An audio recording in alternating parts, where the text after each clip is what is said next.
in there saying that I did not trust Schaefer Security. Oh, wow. Yeah, I have it in writing. They can tell you this was my instincts have always about people. I wasn't feeling it. I said I do not trust these people, and I screamed at him and Tyler Boyer in a chat about it.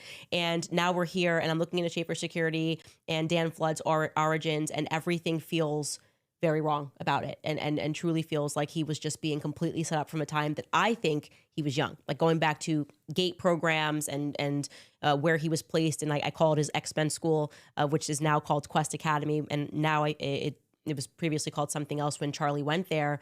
But there is an angle here where I think the military is actually seeking out gifted children and putting them through testing and seeing if they can turn them into state weapons. Yeah. And if they are brilliant, then they decide, hey, I actually don't want to serve the deep state.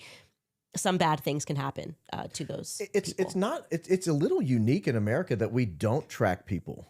We say we don't track people, that we let people sort of choose their own destiny. I was at a wedding recently and I was talking to a girl sitting next to me. She was from Germany. And she was saying, in Germany by like age 6 or 8, they kind of tell you where you're going in life. And you follow that track. If you don't test certain levels, you're stuck on this track, and wow. This is as high as you can go in life. And you test higher, you're on this track, and this is as high as you can go in life. So it's a little unusual that on its surface, the United States claims not to do that.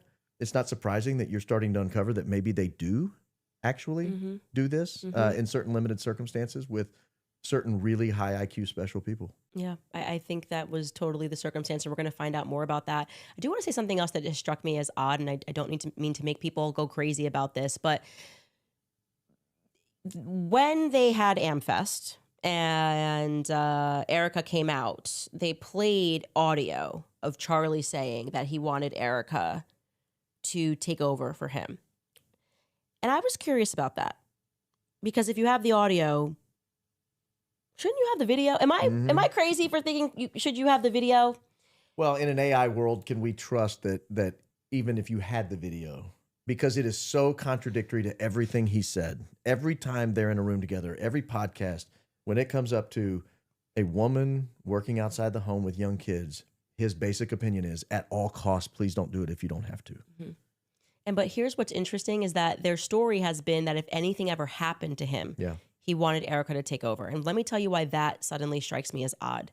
Because in that scenario, your first instinct is who's going to look after the kids. Right. So you're saying that what he wanted was for, if anything happens to me, I want my kids to essentially become orphans, because Charlie knew what it took to run an organization of that size. He was constantly on the road. We saw that just when I put together his calendar of everywhere he was, he was constantly, it's nonstop hours, nonstop flying all over the nation. So he's like, if anything happens to me, I want my children to have not just one parent lost, but two parents lost, and to essentially be raised by nannies. I'll tell you when it really struck me as odd, and I've never revealed this before.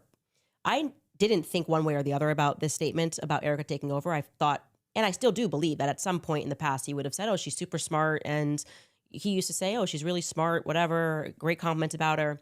But it struck me as odd because when I sat down with Erica, I had said nothing on my show about that statement. And they had prepared a response to a question that I wasn't asking, meaning that they had a physical printout of a transcript. And they said, well, this is the transcript of when Charlie said, here's what he said about wanting Erica to take over. And I sort of waved away. I was like, this isn't something that I brought up on my show. Yeah. I don't need proof of something a claim that I haven't made.